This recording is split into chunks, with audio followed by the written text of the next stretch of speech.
Gente, tudo bem? Boa noite.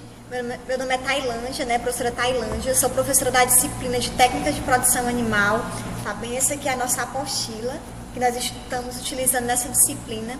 E hoje, como combinado na nossa aula síncrona, eu irei gravar esse material, esse vídeo sobre a criação de ovinos e caprinos, que são considerados pequenos ruminantes.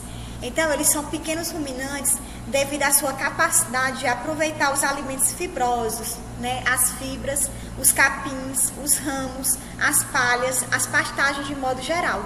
Então, são animais que têm um comportamento um pouco diferenciado, tá certo?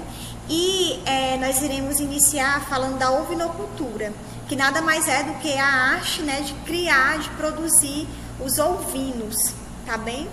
E os ovinos, eles são espécie altamente eficiente e ele possui uma boa conversão alimentar de pasto em carne. Ou seja, a quantidade de pasto que ele consome, ele consegue transformar em carne, em coxe, em proteína animal, em músculo. Então, são animais que têm essas características bastante importantes na área da produção animal. Tá? São animais também considerados por possuir uma alta produtividade por hectares, não é isso, mantido a pasto, tá certo? Como, por exemplo, em relação aos bovinos, né? As vacas, por exemplo. Então, em um hectare que fica uma vaca, numa área que uma vaca está pastejando, corresponde a 20 ovinos, tá bem? Então, a gente consegue observar esse ganho nessa alta produtividade, tá bem? O ciclo de produção desses animais, dos ovinos, ele é em torno de 120 dias, né? Então, um ciclo relativamente pequeno, tá certo? Ele traz uma boa rentabilidade, em torno de 28 a 30 quilogramas. O animal já está com peso de abate ideal, tá certo?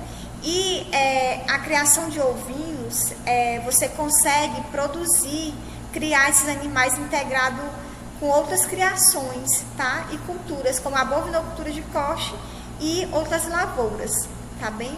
Então, esses animais, ele tem um diferencial em relação ao pastejo, tá certo? São animais que eles aceitam, né, muito bem o pasto de uma estrutura mediana abaixo, menor que 1 metro, tá certo? Pelo seu comportamento na hora de se alimentar. Então, basicamente, eles vão ingerindo esses pastos de cima para baixo, tá certo? E eles preferem os alimentos mais frescos, tá? As pastagens mais frescas, mais novas, e eles não consomem o pasto lignificado, né? O pasto velho, tá certo? Então, é uma espécie de animal de fácil manejo, tá certo? Onde você consegue produzir muito bem dentro das suas condições, tá certo? Esses animais, né, de forma relacionando a aptidão produtiva, eles são animais que podemos dividir em animais de carne, tá certo? Que eles produzem, animais de coxe, né, que produzem carne, musculatura, proteína animal, tá? Animais de leite, animais que conseguem produzir, né, pele, e animais que produzem lã. Tá? Então, pela aptidão produtiva, ela é dividida de 4 formas, tá certo? Animal tipo coxe, tipo leite, tipo pele, tipo lã. Os animais tipo carne são aqueles animais que têm a genética para a produção de coxe, né? Para a produção de carne. Então, nós temos algumas raças que se destacam, como a santinês, que ela é tanto produção de carne como produção de pele, e nós temos também o Dopper, dentre outras. Tá? Os animais que têm a função produtiva de produção de leite são aqueles animais que têm a genética para a produção de leite, tá bem? Como exemplo, nós temos a bergamácea. Os animais de pele, né, que têm a função produtiva de produzir pele, como exemplo, nós temos a santinês, que produz tanto coxe como pele. E o que produz lã, nós temos o merino e a ilha de France. Só que são animais que eles não conseguem se adaptar muito bem a regiões quentes como a nossa, tá bem? Então, são animais que vivem mais em ambientes frios, tá certo? Devido à questão da presença da lã, tá certo? Gente, mas em relação à categoria animal, às classes, né, de categoria animal na ovinocultura de coxe, existem algumas nomenclaturas que às vezes a gente pode ficar em dúvida de forma prática, né? Mas quando é que um animal é considerado cordeiro? O animal, gente, é considerado cordeiro do nascimento até os 7 meses de idade. Ele pode ser chamado, ele é considerado como cordeiro. Ele possui, durante a fase do cordeiro, ele vai corresponder a um peso de 15 a 25 quilogramas. E a carne desse animal, a gente consegue perceber que ela é um pouquinho mais rosada e lisa, tá bem? Após a fase de cordeiro, nós temos a fase de borrego, tá bem? Que é aquela fase de 7 meses a 15 meses. Nós temos os borregos, tá bem? Pode ser macho ou fêmea. Ele tem um peso aproximado de 30 a 45 quilos e a carne é um pouquinho mais avermelhada do que a carne do cordeiro. A outra categoria que nós temos, após o borrego, nós vamos ter o capão, que é um macho, não pode ser fêmea, apenas macho, de 15 meses de idade, e ele é castrado, né? E a carne dele é uma carne vermelha intensa, tá bem? É um animal que pode ser chamado de capão. A ovelha já é a fêmea adulta, que ela tem uma idade maior que 15 meses de idade, e tem um peso correspondente a mais ou menos 35 quilogramas. A carne, ela é vermelha escura, bem mais escura do que a carne do cordeiro e do borrego. E a outra categoria animal, nós temos o carneiro, que é aquele animal macho, adulto, ele não é castrado, ou seja, ele tem a fonte hormonal de testosterona e ele tem mais de 2 anos de idade. Então, a carne de carneiro, às vezes, ela não é muito aceita em relação à carne de cordeiro, de borrego, de ovelha. Tá bem, gente? E nós podemos perceber que esses animais, existe um manejo específico que é adotado a eles, principalmente na fase de cordeiro, tá? Que é aquela fase do nascimento até os 7 meses de idade. Então, gente, esses animais, quando a cabra ela está gestante, automaticamente no terço final da gestação, com 4 meses, de 3 a 4 meses, ela deve ser colocada num local limpo, tá bem? Um piquete maternidade, um local limpo, onde ela vai ter acesso a um pasto de qualidade, a uma alimentação no coxo, tá certo? A uma suplementação alimentar, a um manejo nutricional totalmente diferenciado, porque ela está na fase, né, do final da gestação. Então, esse borreguinho, ele vai ter que nascer, o cordeirinho vai ter que nascer em um local limpo e ele deve ficar aproximadamente 15 dias de vida ali, tá bem? Nesse local limpo. Após o nascimento, deve ser feito o corte, a desinfecção do umbigo. Então, o umbigo nada mais é do que uma artéria que liga a mãe ao filhote através da placenta. Então, o cordão umbilical, ele deve ser cortado aproximadamente 5 centímetros do abdômen do animal, tá certo? E deve ser feita uma cauterização com iodo a 10%, 2 vezes ao dia durante os 3 dias, tá? É o suficiente para que esse animal consiga ter a cura desse umbigo. Então, é uma prática bastante simples, mas que consegue salvar vidas.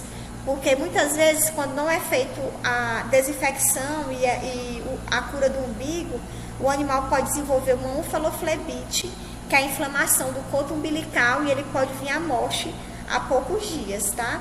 O animal para de se alimentar, para de mamar, ele vai ficar todo ictérico, amarelado, as mucosas, a gente observa a mucosa amarelada, e ele pode vir a óbito devido a isso, essa inflamação, essa infecção do coto uterino, do coto umbilical. Tá bem, gente? Então, é uma prática bastante importante que deve ser adotada logo após o nascimento. E, claro, gente, após o nascimento, o corte, a desinfecção do cordão umbilical, né? Do umbigo do animal. Esse animal, automaticamente, a mãe, né? Por ser uma boa mãe, ela vai cuidar do filhote, vai fazer toda a higienização das vias aéreas, né? Fazer a limpeza, a desobstrução das vias aéreas. Ela vai dar de mamar. Ele vai ingerir um colostro, que é como se fosse uma primeira vacina do animal. Então, é um leite altamente rico em imunoglobulinas, tá bem? Que vai servir de defesa para o organismo do animal, tá certo? Se houver crias abandonadas, rejeitadas pela mãe, ela deve ser acolhida, né, pelo tratador, tem que ser feita uma suplementação, né, alimentação com leite de vaca, com leite em pó. Nos animais lanados, né, animal que possui lã, deve ser feita a caudectomia, tá, o corte da cauda, principalmente para fazer uma higiene pélvica da área, né? Para não ficar acúmulo de lã, que pode surgir alguma infecção, tá bem? Só que nos animais que não são lanados, né, que não possuem lã, né, o animal que tem um pelo curto, pelo liso, esses animais não devem ser submetidos a essa prática, porque a cauda da ovelha, né, que é uma cauda, né, dos ovinos de modo geral, é uma cauda grande e ela é distendida para baixo, então ela funciona como um leque, ou seja, ela vai espantar as moscas que podem tentar ficar presente na região vaginal. Então ela serve para espantar esses insetos, tá bem? Esses parasitas, ectoparasitas.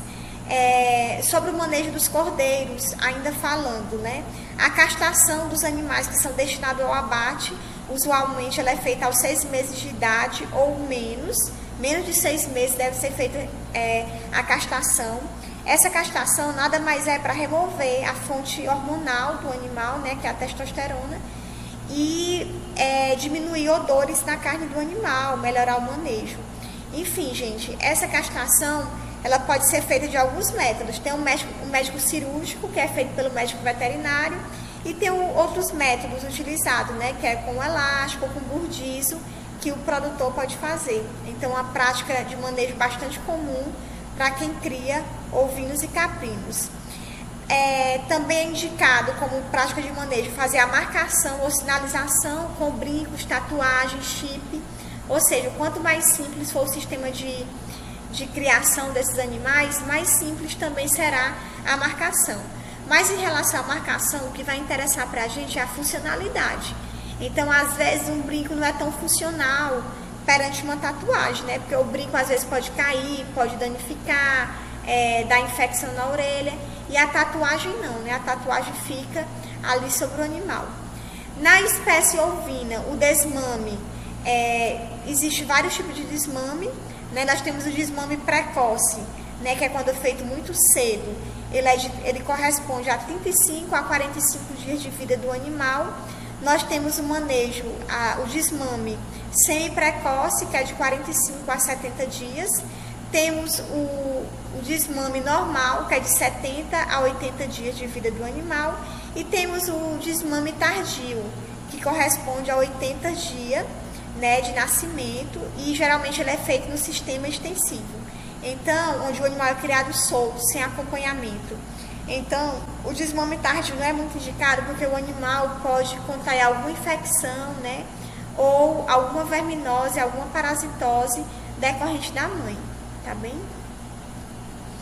E aí, gente, quando a gente se refere às instalações e equipamentos, né, rurais destinados à criação de ovinos, nós podemos perceber que essas instalações é necessário que elas sejam de fácil limpeza, ou seja, tem que ser um terreno firme, de boa drenagem, onde eu consigo fazer a limpeza de toda a área. Não só a limpeza, mas a limpeza e a desinfecção, né? São instalações que devem ser funcionais, devem ser seguras para os animais e trabalhadores, evitando principalmente o estresse dos animais. Tem que ser um local em que eu consiga fazer um controle e prevenção de doença, principalmente com as práticas de higienização. E também esses locais, uma função básica dele é proteger o rebanho, principalmente à noite, contra predadores, né? Que o maior predador dos ovinos nós temos os cães, e para furtos, tá certo? E otimizando o emprego da mão de obra, tá certo? Gente, uma das instalações bastante funcionais e usuais que nós temos são os centros de manejo. Então, como o próprio nome fala, centro de manejo, ela é uma área, tá? Uma área edificada, uma área construída, tá certo? Geralmente ela pode ser coberta, o piso pode ser de chão batido ou piso de cimento, de concreto. Basicamente, nesse centro de manejo, nós iremos possuir algumas instalações rurais, como o embarcadouro, que é aquela área que parece uma rampazinha, onde os animais irá facilitar o transporte e eles irão adentrar dentro do centro de manejo.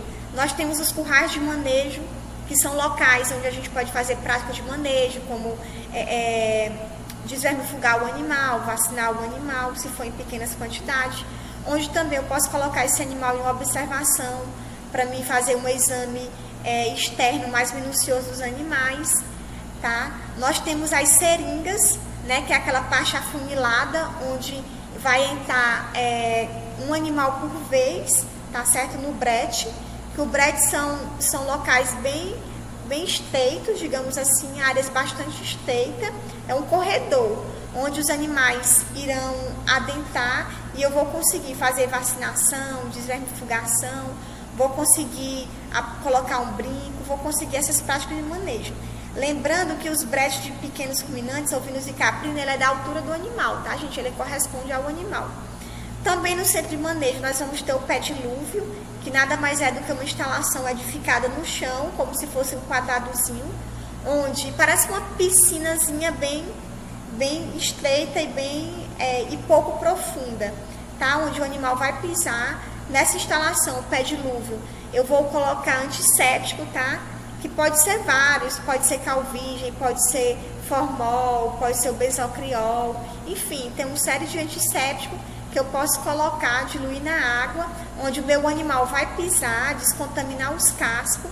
No ato dessa descontaminação dos cascos, eu já vou estar evitando a presença de pododermatite, tá? Que é a inflamação dos cascos do animal. E o animal vai inativar todo o micro-organismo que ele pode ter contraído no transporte ou da propriedade onde ele vinha.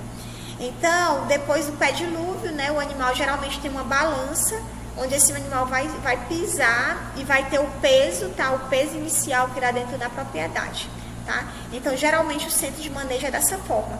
Quando ele passa pelo centro de manejo, é que ele vai ter acesso às instalações, né, de pasto, de aprisco, as instalações da fazenda. Só lembrando que logo após a chegada dos animais na propriedade, usualmente é indicado que ele vá para a quarentena. A quarentena é uma instalação, tá? Pode ser um piquete, pode ser um curral, tá? Onde esses animais vão passar em torno de 30 a 40 dias, tá? Que é o tempo necessário para a manifestação de alguns sinais e sintomas de doença infecto-contagiosa. Então, esses animais ficam na quarentena para ser observados, vão ser alimentados e, posteriormente, esse período de resguardo é que eles vão ter acesso ao rebanho, tá? Conviver todo mundo junto. Então, é importantíssimo esse período, tá, gente? Porque já pensou se vem uma doença se vem animais contaminados com ectema contagioso, com queratoconjuntivite, com linfadenite caseosa, ou seja, são doenças, patologias infecto-contagiosas que passam muito rápido do animal para o outro. Então, eu tenho que ter esse cuidado, tá bem, gente? A outra instalação rural bastante importante, gente, dentro da criação de ovinos e caprinos, são os apriscos. Então, gente, não existe criação de ovinos e caprinos sem ter um aprisco, a não ser que o sistema seja extensivo, né? Os animais criados totalmente soltos. Mas, geralmente, toda criação tem um aprisco, tá? Ele pode ser mais simples e um pouquinho mais tecnológico, tá?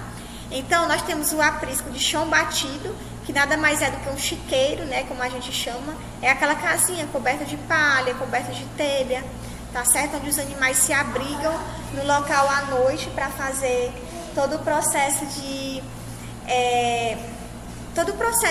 dormida, né? Eles vão dormir no aprisco, pode ser feita uma suplementação dos animais ali à noite com sal, enfim. Então, temos o aprisco de chão batido, tá certo? É uma instalação bastante rústica que pode ser funcional, tá? O probleminha é que os animais vão ter acesso eles vão ter contato direto com as fezes, com a urina. E aí, se eles estiverem contaminados, eles podem se recontaminar constantemente. Nós temos o aprisco de chão batido, o aprisco suspenso e ripado. Então, esse aprisco é um aprisco ideal. Por quê? Porque esses animais vão ter uma certa altura, tá? Eles vão ter uma rampa para adentrar e lá no local o piso é ripado. São mais ou menos 1 a 2 centímetros de distância de uma ripa para a outra. Então, é um local que o animal não consegue prender a pata, principalmente os adultos, né? E se for filhotinho, tem que fazer uma cama, tá bem? Para ele não ter cuidado para ele não se machucar com a patinha, tá? E aí é um local bastante pequeno, de uma ripa para o outro, em que não vai ter contato com as fezes. As fezes dos pequenos ruminantes, através dos movimentos peristálticos, elas são feitas de bolinha. São formatos de bolinhas endurecidas, então ela cai. E embaixo vai ficar todas as fezes, né, a urina, e em cima o local vai ficar limpo, sem fezes, tá?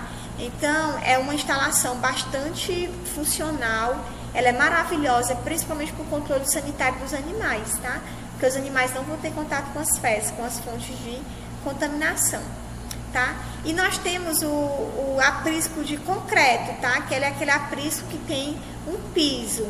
Então, não é ripado, não é suspenso, mas ele tem o piso que facilita a higienização, a limpeza, a descontaminação, tá bem?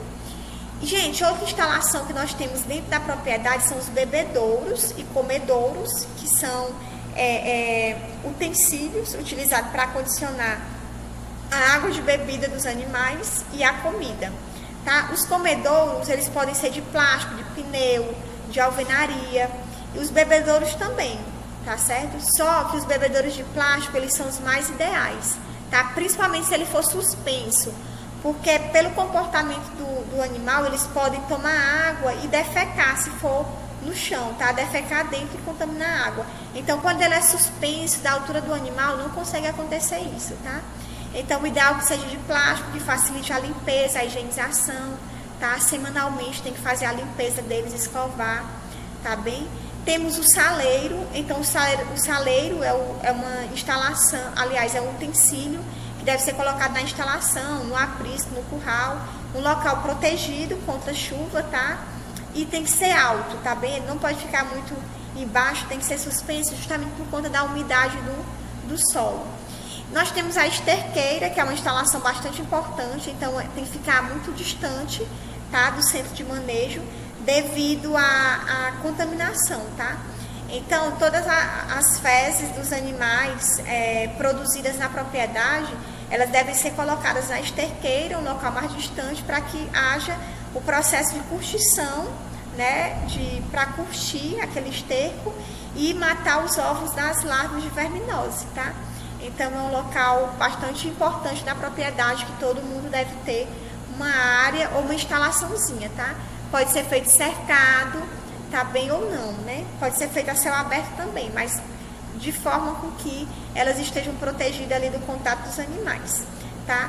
Temos o quarentenário, né, que é o local de fazer a quarentena. Como eu falei, pode ser um piquete ou um curral, onde esses animais vão passar o período de 30 a 40 dias para fazer todo o processo de repouso, né?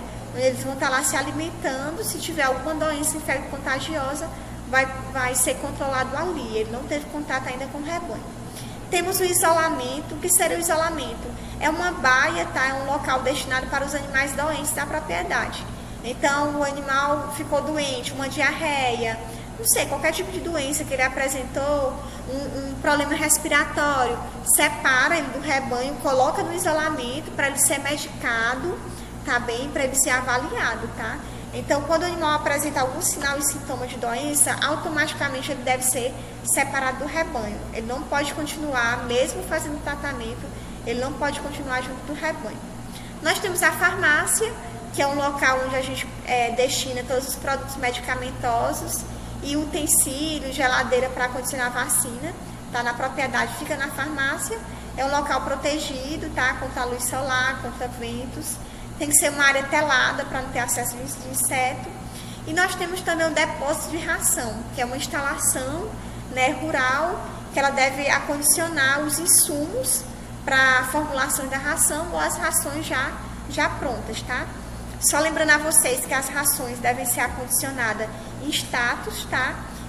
São utensílios que devem ficar a uma distância mais ou menos de 1 palmo, tá? Da parede, do solo, para que essa ração não venha a desenvolver fungos, tá? Micro-organismos decorrentes de umidade e que acaba contaminando a ração e, consequentemente, contaminando o animal. Gente, existem algumas características que diferenciam um ovino de um caprino. Então, quando a gente chega numa propriedade que cria as duas espécies, né, a espécie caprina e a espécie ovina, às vezes a gente fica um pouquinho, principalmente quem não tem muita experiência prática, fica um pouquinho desorientado, né? Quantos caprinos, quantos ovinos? Então, existe algumas formas práticas de conseguirmos diferenciar. Por exemplo, o caprino, a maioria das raças possui a barba, tá? Já o ovinos não possui barba, tá? E outra característica mais importante, além da barba, é a questão da cauda, que são as vértebras caudais. No caprino, sempre a cauda dele é menor e ela é erguida para cima, tem a cauda curta, a cauda pequenininha. Ela é curta, pequena e ela é erguida para cima. Parece um abanador, digamos assim. Aliás, um espanador, tá? Perdão, gente, um espanador. Ela é bem pequena e curta. Já a cauda dos ovinos, a inserção dela é voltada para baixo, ou seja, ela tem uma cauda bastante longa. É uma cauda comprida, tá? Bastante comprida e ela é fina. Tá? Ela é bastante fina e ela é bem maior do que a cauda de um caprino. Então, vocês fazem essa analogia, essa comparação, tá, com os animais para saber, basicamente, quem são ovinos e quem são caprinos, tá bem? Gente, e agora a gente falando propriamente da caprinocultura. Fizemos uma breve introdução sobre a ovinocultura e agora nós iremos falar sobre a caprinocultura. Então, a caprinocultura é a arte, né, de criar, né, de produzir os caprinos. Então, nós temos a ovinocultura, que é a arte de criar os ovinos. A caprinocultura é a arte de criar os caprinos. Ovino, caprinocultura são pequenos ruminantes, né? É a arte de criar pequenos ruminantes, ovinos e caprinos. Sendo que a caprinocultura, ela se destaca pela produção de carne, produção de leite, produção de pele. A produção de carne, né, são animais destinados a converter tudo que come, né, toda a alimentação em carne. Como exemplo, nós temos o boé. Os animais, a caprinocultura leiteira, gente, não é muito realidade da nossa região, né, da minha região. Eu não sei bem a região de vocês, mas a gente não tem muita cultura de consumir o leite de cabra, né, o leite de ovino, né. Mas são alimentos altamente ricos, tá, em gordura, em proteína. Eles são excelentes para a produção de derivados, como queijos, como iogurte, tá bem? São produtos altamente diferenciados e conseguem agregar muito valor ao produto final, tá bem? Só que nós não temos a cultura de ordenhar esses animais e consumir o leite, consumir e comercializar esse leite, tá bem? E a caprinocultura, além da produção de carne, da produção de leite, nós temos a produção de pele. Então, existem animais, tá? Existe um comércio, na realidade, né, que são a produção a comercialização da pele desses animais. Esses animais, gente, os pequenos ruminantes, basicamente, eles podem ser criados de 3 formas. Então, os sistemas de criação desses animais pode ser de forma extensiva, tá? Em que o animal é criado solto, é criado a campo. Geralmente é uma prática mais distante das capitais, tá? Dos grandes centros. Ela é mais presente no Nordeste, tá? E os animais são criados soltos, sem assistência técnica, sem controle sanitário, sem controle reprodutivo, sem manejo alimentar. Eles se alimentam simplesmente dos recursos naturais que eles encontram, tá? Que são os pastos nativos, as ramas, as folhagens. Se alimenta consome a água das aguadas, dos açudes, dos poços, enfim. Eles vão saindo, pastejando e vão consumindo o que encontram pela frente, tá? Então, esse é o sistema extensivo. Existe pouco investimento, tá, por parte do produtor e, consequentemente, pouca rentabilidade, pouca produção, tá? Então, ele é um sistema bastante comum aqui na nossa região, tá bem? Nós temos o sistema semi-extensivo, ou seja, os animais são criados uma parte do dia solta e uma parte do dia presa. Na parte do dia que eles estão soltos, ele está se alimentando dos recursos naturais, tá? Quando eles estão presos, eles estão sendo alimentados, né, a pasto, tá certo? No piquete, e é oferecido no coxo uma ração, tá? Esses animais são criados à base de volumoso e concentrado e uma suplementação com sal mineral, tá bem? Esse é o sistema semi-extensivo. E nós temos o sistema intensivo, que ele é mais utilizado para animais leiteiros, tá? Animais que produzem leite. Então, é um sistema que existe um investimento financeiro bastante alto, onde esses animais são confinados, eles não têm acesso ao campo, tá? Ele fica só em instalações rurais, se alimentando e sendo ordenhados. Gente, sobre as práticas de manejo com os caprinos, são as mesmas práticas de manejo dos ovinos, tá? Dos pequenos ruminantes.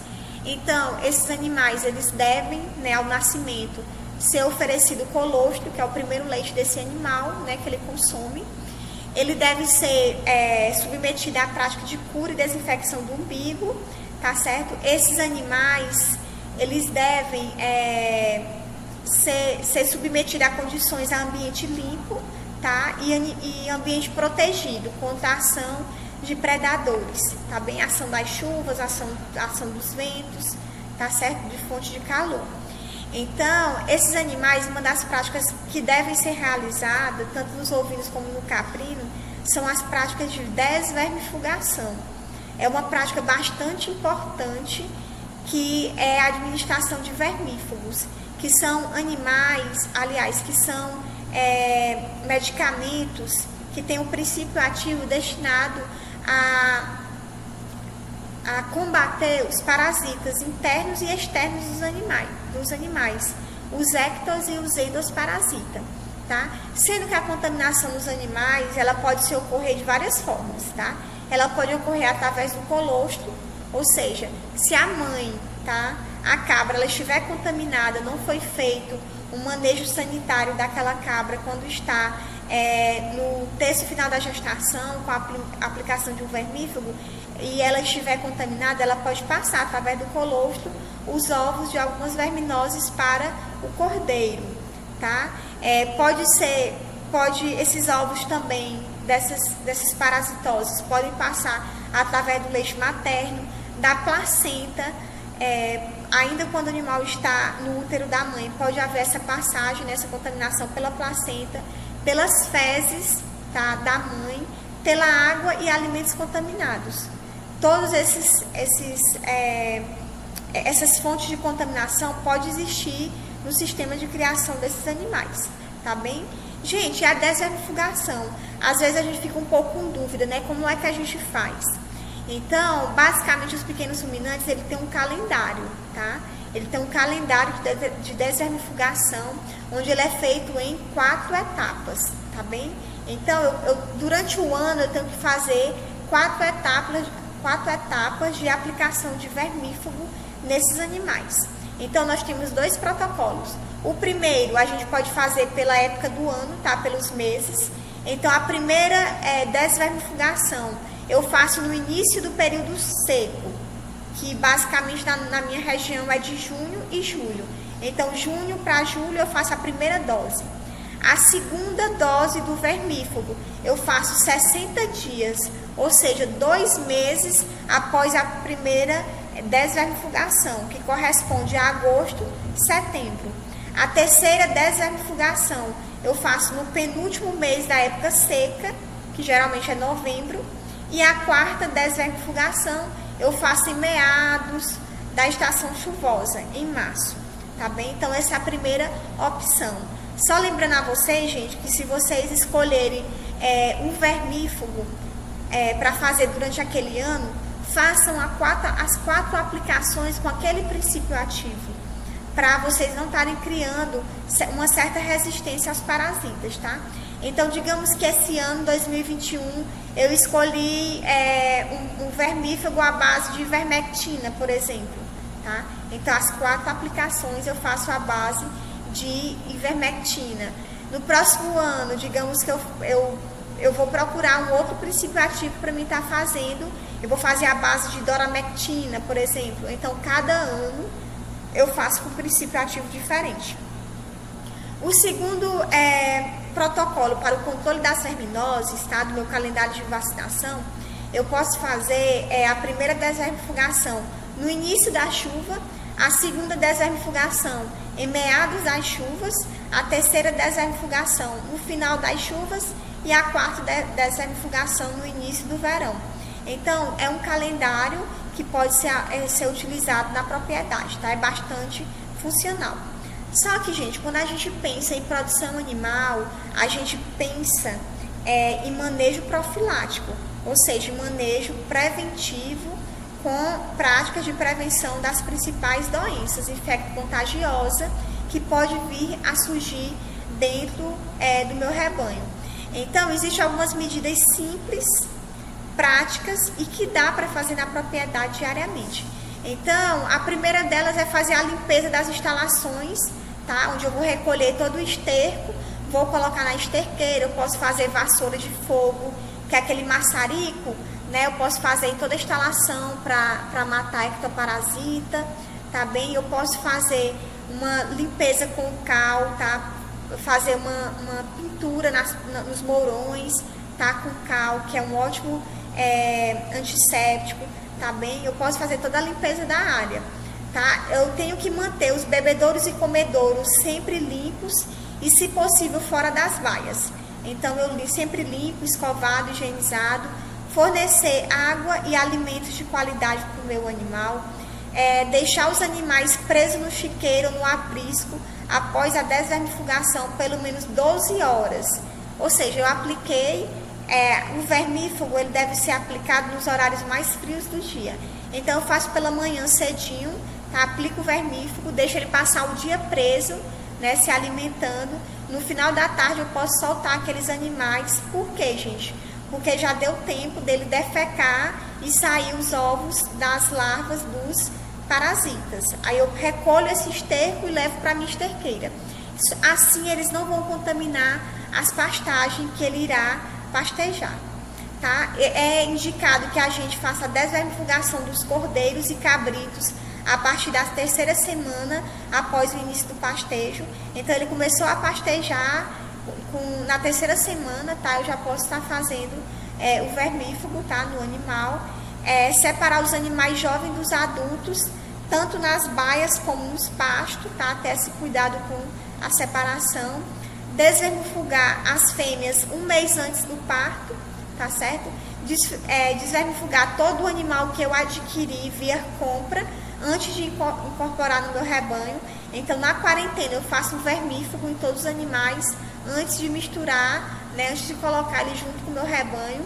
Evitar superlotação de pastagem, fazer rodízio dos pastos com manejo rotacionado, trocar o tipo de vermífugo utilizado a cada ano para evitar que os vermes criem resistência a esse produto medicamentoso, tá certo, gente?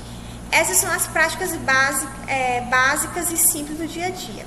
Então, gente, agora para a gente finalizar a nossa explanação aqui do nosso conteúdo, a nossa revisão sobre os pequenos ruminantes, eu escolhi uma doença para me falar para vocês, uma doença bastante comum na minha região. Eu acredito que na região de vocês também, porque ela é bastante endêmica na região Nordeste, que é a linfadenite caseosa, que nada mais é do que o mal do caroço. Então, a gente observa em locais que tem criações, onde não tem um manejo sanitário adotado, que existe muito a presença desses caroços no animal. Então, geralmente é uma doença bacteriana, tá? É causada por uma bactéria que provoca abscesso, caroço, né, nos linfonodos do animal, né, que se desenvolve as glândulas, né, as ínguas.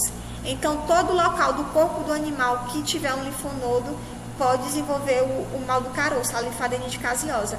Não é apenas no pescoço, como a gente pensa, tá? Pode ser no pescoço, pode ser na paleta do animal, pode ser próximo ao úbere do animal, né, inguinal, pode ser em várias regiões do animal.